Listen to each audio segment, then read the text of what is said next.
जय भाभी की दोस्तों, आज मैं यहाँ पे जोड़ा पहुँच गया हूँ और यहाँ पे हरिराम जी का जो जन्मभूमि है और तपस्या जो है ना की थी, यहाँ पे तपो जो भूमि है वो यहाँ पे है। तो यहाँ पे अंदर चलते हैं और अंदर चल के आपको दर्शन करवाते हैं और यहाँ के जो पुजारी जी है उनसे भी हम जानकारी लेंगे। उससे पहले मैं दोस्तों आपको बता देता हूँ कि ये विश्व में एक ही स्थान है जो मेन स्थान है। बाबा का जन्म यहीं पे हुआ था और यहाँ पे काफ़ी चमत्कार हुए थे। यहाँ से चमत्कार होते होते दूर दराज फैलते गए और आज पूरे भारत में हरिराम बाबा जी को पूजा जाते हैं। तो आइए आपको दर्शन करवाते हैं। और यहाँ पे हरिराम बाबा जी ने बालाजी को यहाँ पे प्रकट किए थे और उनके हाथों के द्वारा मूर्ति की जो स्थापना की गई थी वो मूर्ति है। और ये मूर्ति है पूरे विश्व में एक ही मूर्ति है। जितने भी हम बालाजी की मूर्ति देखते हैं उस मूर्ति के हाथ में घोटा होता है, लेकिन यहाँ पे त्रिशूल है। तो आइए देर किस बात की और अंदर चलते हैं, बात करते हैं और यहाँ के जो पुजारी जी हैं उनसे भी हम जानकारी लेते हैं।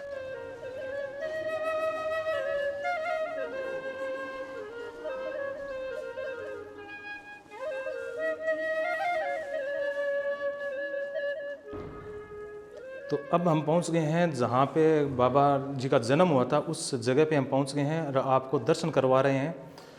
तो आपने दर्शन कर लिया है, लेकिन अब जानते हैं बाबा जी के टाइम की जो हाथ की जितने भी चीज़ें हैं उनके बारे में हम जानकारी लेंगे। तो आइए जानते हैं, पुजारी जी से बात करते हैं और आपको दर्शन करवाते हैं। जय बाबा की साहब। आज आप आया हो हरिराम जी महाराज को जो जन्म स्थान है, साधना स्थल है, जट बाबू तपस्या करी। पहले के टाइम में हरिराम जी थकाट कच्ची झोंपड़ी होती, घास फूस की तरण को ऊपर की बनाई झोंपड़ी होती।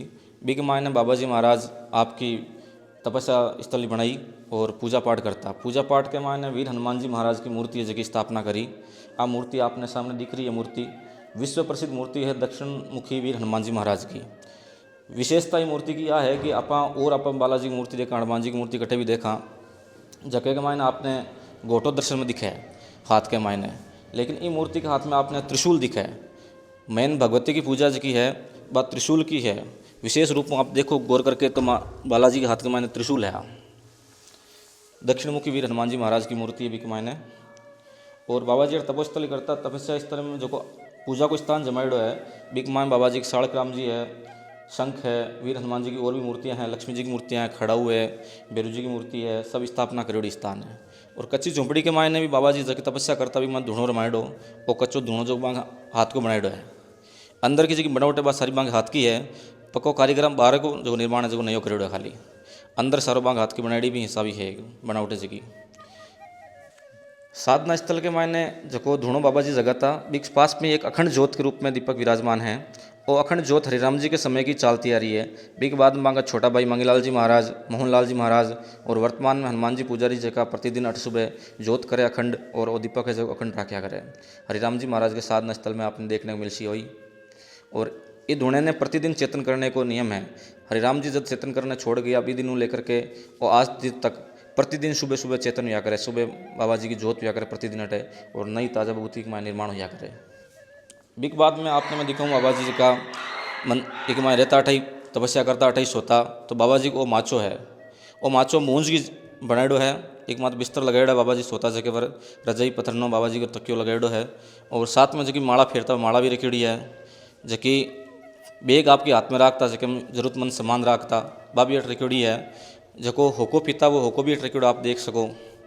और जको गट्टो जके के मायने तंबाकू रखता वो भी आप देख सको रखीड़ो एक मायने गोटो।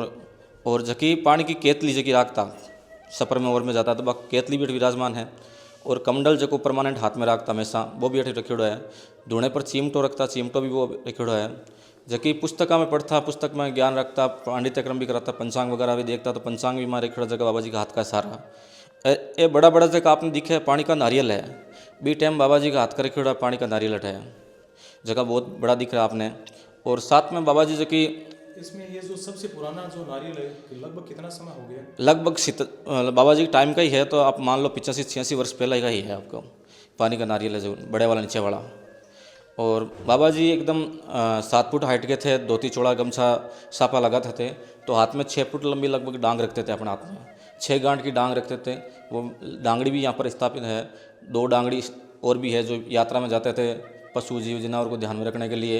और भगवती की उपासना करते थे तो त्रिशूल की भी पूजा करते थे, तलवार की भी, तो तलवार भी यहाँ पर रखी खांडे रूप में। हाथ में जो लोहे का चिटिया रखते थे वो, तो वो चिटिया भी यहाँ पर रखा है। सब ये बाबा जी के हाथ की स्थापना की हुई सारी चीज़ें हम यहाँ पे यात्रियों को दिखाने के लिए, जिनका सौभाग्य होता है जो बाबा का दर्शन कर पाते हैं उनको ही देखने को मिलती है। ये बाबा जी की सब उन्हीं की हाथ की है, उन्होंने तपस्या की थी। इसी धुएं के अंदर यहाँ पर आसन जमा करके 6 महीने तक मौन धारण किया था बाबा जी ने। मौन धारण करके साक्षात वीर हनुमान जी महाराज को हूबहू प्रकट कर लिया था उन्होंने, और हनुमान जी महाराज के साथ बातचीत करते थे और मंत्र साधना से ही बाबा ने हनुमान जी को प्रसन्न किया था। प्रसन्न करने के बाद में सब बाबा की कृपा से ही उनको आशीर्वाद मिला और जग में पूजे जाने लगे कलयुग में। पास में ही आप देख पाओगे कि हरिराम जी महाराज की और दादी वंश की कुल देवी माँ दधिमती का मंदिर है, जो विशेष रूप से प्रसिद्ध है, जो जायल तहसील के अंदर गोट और मांगलोद की कांकड़ पर स्थापित है। उस मंदिर में माँ दधिमती स्वयं प्रकट हुई थी, धरती फाड़ करके, ज़मीन फाड़ करके। और उस मूर्ति की विशेषता ये है कि एक शक्तिपीठ के रूप में पूजा की जाती है। शक्तिपीठ जैसे 52 शक्तिपीठ है माँ देवी के, वैसे ही कपाल शक्तिपीठ है जो वहाँ पर स्थापित है, उसको सेम टू सेम बना करके यहाँ पर स्थापना की गई है। मूर्ति के ऊपर, मंदिर के ऊपर दिल्ली का बादशाह औरंगजेब जब मंदिरों को तोड़ना, क्षतिग्रस्त करना, हिंदू धर्म को नष्ट करने के लिए आक्रमण किया था, तब माँ ने साक्षात प्रकट होकर के उनके ऊपर आक्रमण किया, मधुमक्खियाँ भंवरे बन करके, और अपने आप को बचाव किया। और उस टाइम औरंगजेब ने ताम्रपत्र के रूप में वहाँ पे दिया, जो अभी सुरक्षित वहाँ रखा हुआ है। उस मंदिर में आपको देखने को एक खंबा मिलेगा जो धरती से ऊपर उठा हुआ और आसमान में हवा में लहराता हुआ है। पहले के टाइम में उसके नीचे से आदमी भी निकल सकता था, फिर धीरे धीरे नीचे आने लगा, मुट्ठी बंद करके निकाल सकते थे। फिर आप देखोगे कि उसके नीचे से अब अंगुली और धागा निकल रहा है। और उस मंदिर के गुम्बज के ऊपर पूरा रामायण अंकित है चित्रों के द्वारा, विशेष रूप से उसकी ये विशेषता है। और सेम टू सेम वही चीज़ यहाँ स्थापित की गई है। नवरात्रि में विशेष माँ की पूजा होती है, 9 दिन तक नवचंडी का पाठ होता है और दूध का अभिषेक होता है। इस चेहरे के नीचे माँ का जो घुटना रूप में विराजमान चित्र है, उसका दूध का अभिषेक किया जाता है। और यहाँ पर आपको ये सब कुछ देखने को मिला है। हरिराम जी महाराज सांप की बम्बी की पूजा किया करते थे, सांप की पूजा किया करते थे। चतुर्थी को शाम को जाके सांप को न्योता देते थे और पंचमी को सुबह सांप को दूध पिलाया जाता था। जो सांप साक्षात प्रकट होकर के बाबा का हाथ से दूध पीता था, वो स्थान मंदिर से, इस साधना स्थल से 200 मीटर की दूरी पर है, जहाँ बड़ा मंदिर भी बना हुआ है। हम आपको वहीं लेके चलते हैं।